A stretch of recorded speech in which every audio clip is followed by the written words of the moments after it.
2004, a postmodern paradise from a time when the world still made sense. People were roaming the streets, listening to Modest Mouse's Float On. 2004 was a home to culture-shaping cinematic classics. Shrek 2, Eternal Sunshine of the Spotless Mind, Incredibles, Kill Bill Volume 2, Spider-Man 2, arguably the best Spider-Man to date, National Treasure, and The Prisoner of Azkaban. So how does a live-action take on Homer's epic poem The Iliad fare in such a cinematic climate? Wolfgang Petersen's Troy was the 13th highest grossing film of 2004, earning an easy $130 million. Previous to that, the only film adaptations were 1956's Helen of Troy and 1962's Fury of Achilles. With a good reinterpretation long overdue, we're fortunate to have had Wolfie at the helm, with his cinematic successes like Air Force One, In the Line of Fire, and Die Consequences. A very radical and progressive homosexual romance, especially for the 1970s.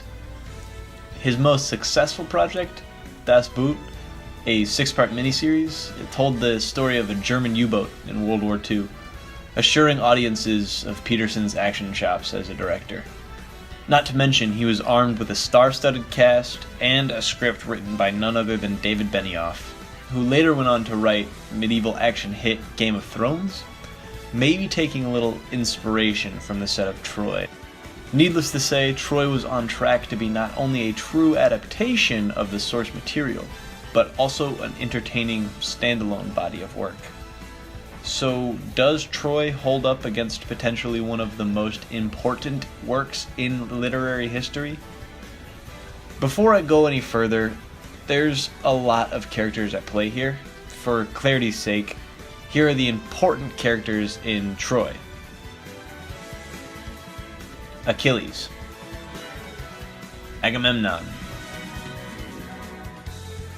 Hector, Paris, Helen, Odysseus, Priam, Briseis. As far as plot goes, Troy isn't quite perfect, but you can only fit so much movie into 2 hours and 43 minutes. At a brisk pace of 250 words per minute, it would take the average reader nearly 10.5 hours to read the Iliad cover to cover. Some plot events are twisted to suit the narrative of the film. In the Iliad, for instance, Agamemnon is killed by the lover of his wife. In this movie, he is stabbed by Briseis when he tries to have his way with her. Also, the gods have been completely written out of the narrative. The Trojan War, as told by Petersen, is a war among men, not a plight of gods influencing decisions or pulling strings from Mount Olympus. Troy is very heavy-handed about the theme of legacy throughout history. Many times in the film, a character would say something along the lines of, "History remembers kings, not soldiers." Honor and legacy, being remembered in the history books, these themes are repeated in Troy. "I'll carve Agamemnon in the stone. My name will last through the ages. Your name is written in sand for the waves to wash away." Be careful, King of Kings. Honor plays a huge role in a key scene of the Iliad as well. After Achilles slays Hector in their duel, he rides off with the corpse. Later, Priam goes to plead with Achilles for the remains of his son so that they may set him to rest. The audience is shown 3 scenes in which a fallen character is cremated with an assembly of soldiers surrounding the body. This is a ceremony preparing the fallen for the afterlife. Despite the gods being completely absent as speaking characters, other than Achilles' mother, Thetis, a proper cremation and treatment of the dead for the afterlife is shown to be very important in the film. "I'll make a pact with you. With the gods as our witnesses, let us pledge that the winner will allow the loser all the proper funeral rituals." There are no pacts between lions and men.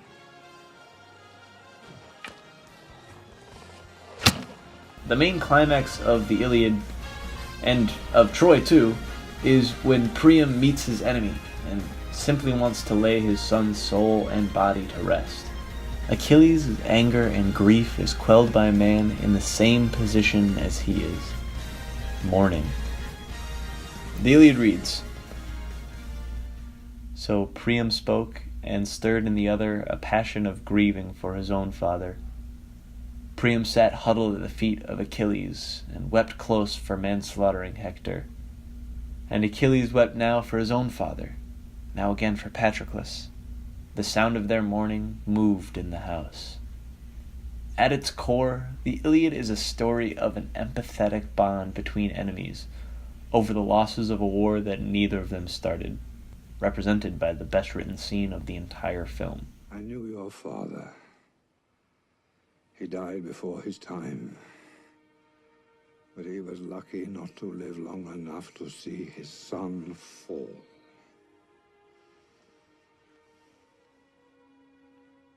You have taken everything from me. My eldest son, heir to my throne, defender of my kingdom. I cannot change what happened. It is the will of the gods. But give me this small mercy. I love my boy from the moment he opened his eyes till the moment you closed them.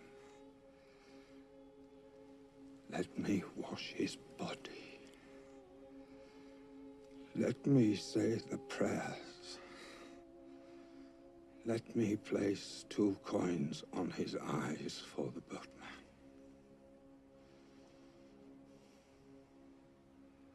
If I let you walk out of here, if I let you take him, it doesn't change anything. You're still my enemy in the morning. You're still my enemy tonight. But even enemies can show respect.